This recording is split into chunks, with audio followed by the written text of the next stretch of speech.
and how they have gone through 3 degrees and 3 programs, and they are PhD holders, they are professors, and they have done all these things.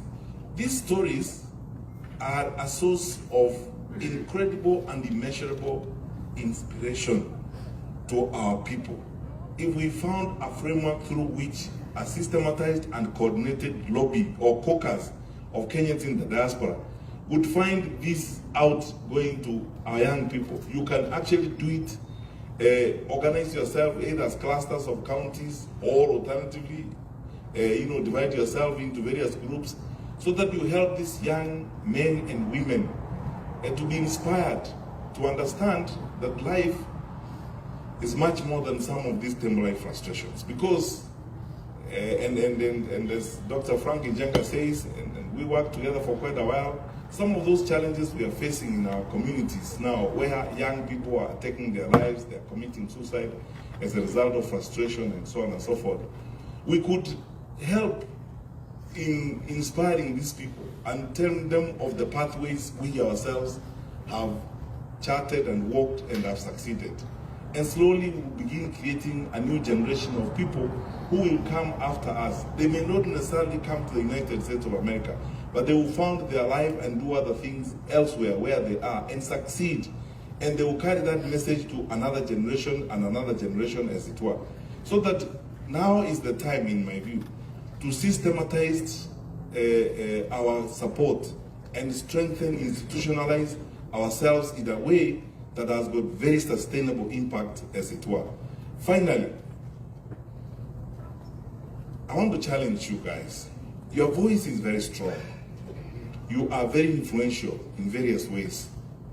But in most cases, it is the stuff that you will do in social media, the commentary that you will pass through, your various groups that go into your investment clubs and groups in Kenya.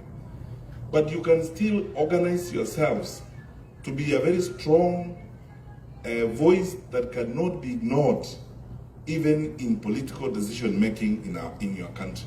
Because you are Kenyans. The fact that you live in the US does not make you less Kenyans, does not make you less interested in what happens in our country. You can increase your voice, as I said, through that systematic and coordinated action, as it were.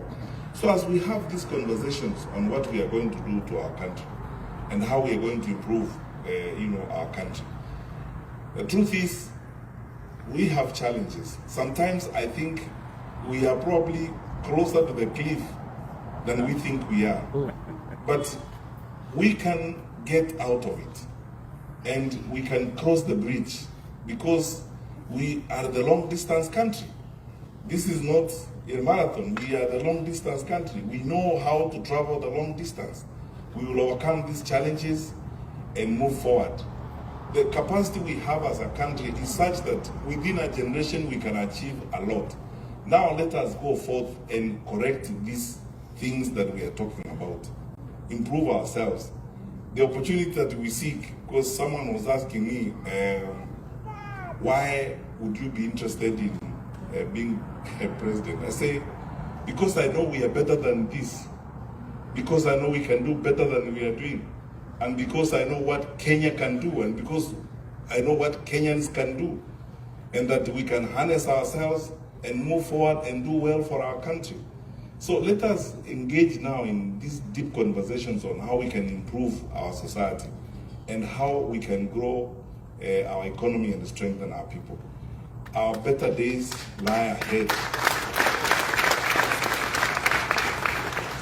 Whatever happens, my brothers and sisters, do not lose hope in your country, and do not give up on your country, and do not turn against each other, because, as I said, in moments of challenges, the easier thing is to blame others and to keep pointing fingers and saying it's this or that or the other that did not happen. Can we use all that energy instead to say this is what's right? And before I sit down, I need to challenge you on this. What frustrates me sometimes about people I describe as middle class in our country is because I don't know how much we spend time understanding how we could correct our situation. What has gone wrong? Because you see, sometimes, even when people come before you and they talk to you, you have the capacity to really look through these people carefully and help others understand them.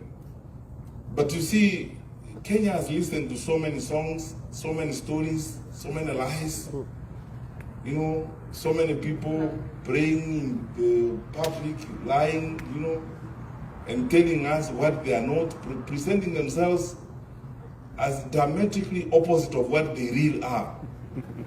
I want to ask you, please, and ask our fellow Kenyans, this time around, let's go for real people, legit people.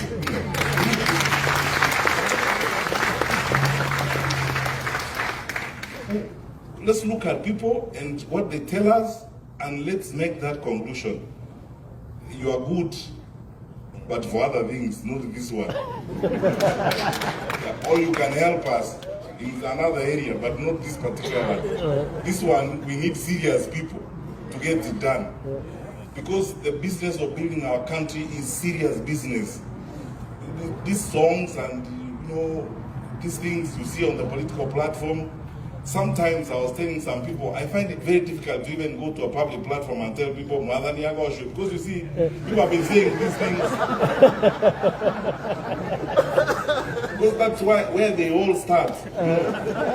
And then they lead you alongside that path, you know, of lies, you know.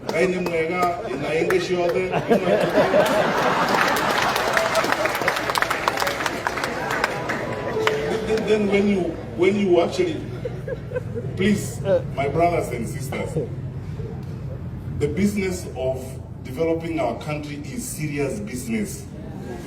Let us look through those greetings and those songs, and this time around, let's do a good thing for our country, and God bless you.